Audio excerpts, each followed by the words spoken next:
When I quietly walked through the front door, the house was dark. I didn't need to turn on the lights. Cheryl, my wife, and I had lived here for over 15 years. I knew every inch of the place and every piece of furniture. I knew which steps squeaked and where to put my feet to keep them from squeaking. I knew the bedroom door didn't have a latch.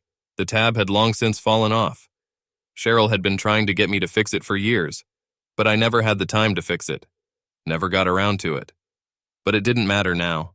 It was dark in the bedroom too, of course, but the slits in the blinds let the light of the full moon fill the room softly.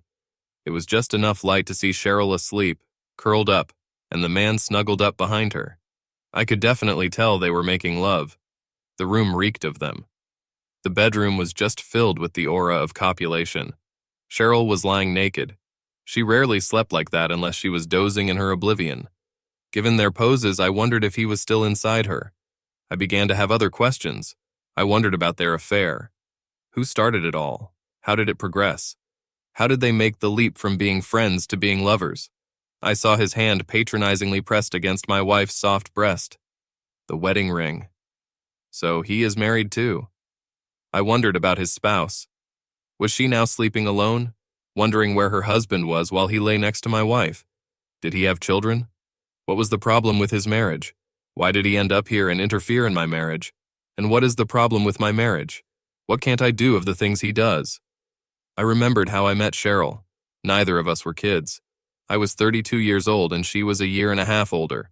I had been married before, and Cheryl had been in a long-term relationship too, though she had never consummated her marriage. Apparently, he had promised for a very long time that he would one day ask for her hand in marriage, but he never did. Eventually, she got tired of waiting. We both had a couple years of loneliness before we got to know each other. Even though we met on a dating site, it was literally love at first sight.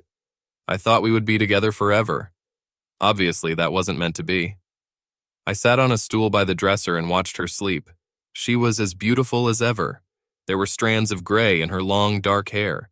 She used to dye it, but for some reason, she had recently decided to recognize her age and age gracefully.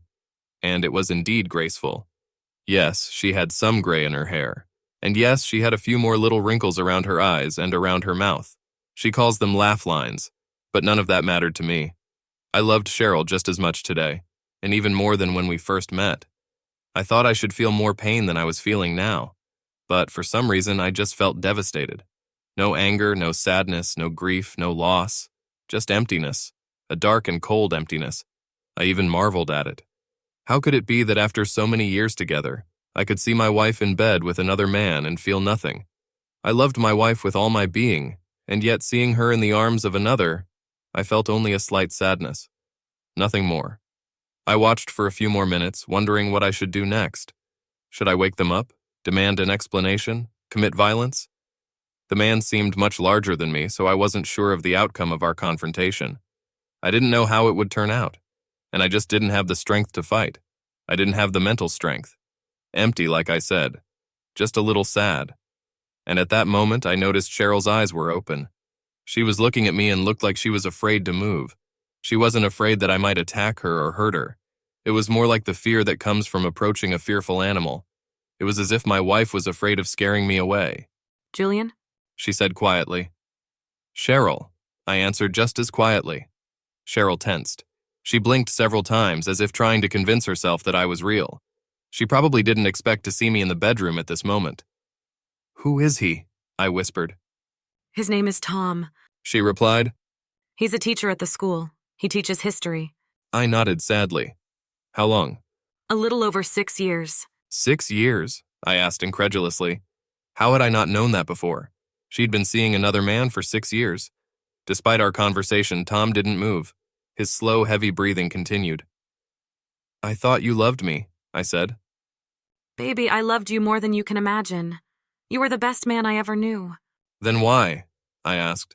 Please tell me, why are you sleeping with him? I'm so sorry, darling, she whispered. Tears streamed down her face. She was still lying on her side, so the drops ran down her nose, into her other eye, and out of it, wetting the pillow. I'm so sorry, darling, but I was so lonely I needed someone. What about Matthew? Where's our boy? He went to Providence to study. I have him. He's a smart kid. I realized I had missed something in my life. Cheryl, we swore we'd love each other forever, I said. No.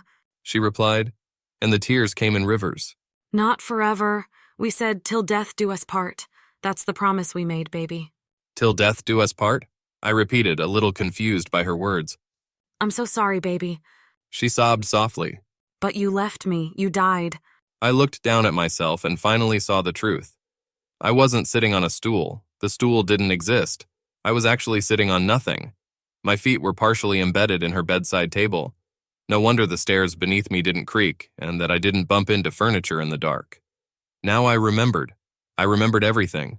The railroad crossing, the stalled Buick, the jammed door I never had time to fix. I couldn't get around to it.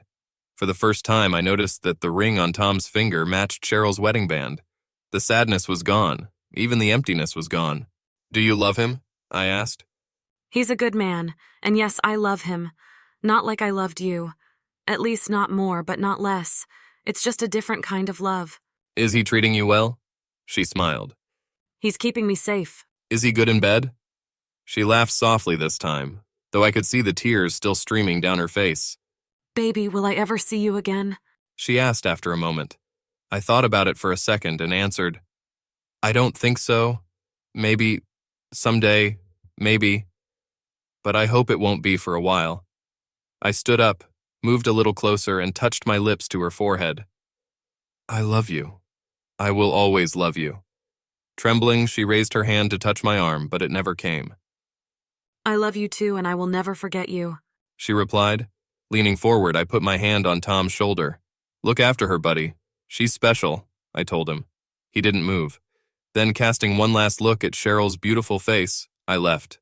Forever.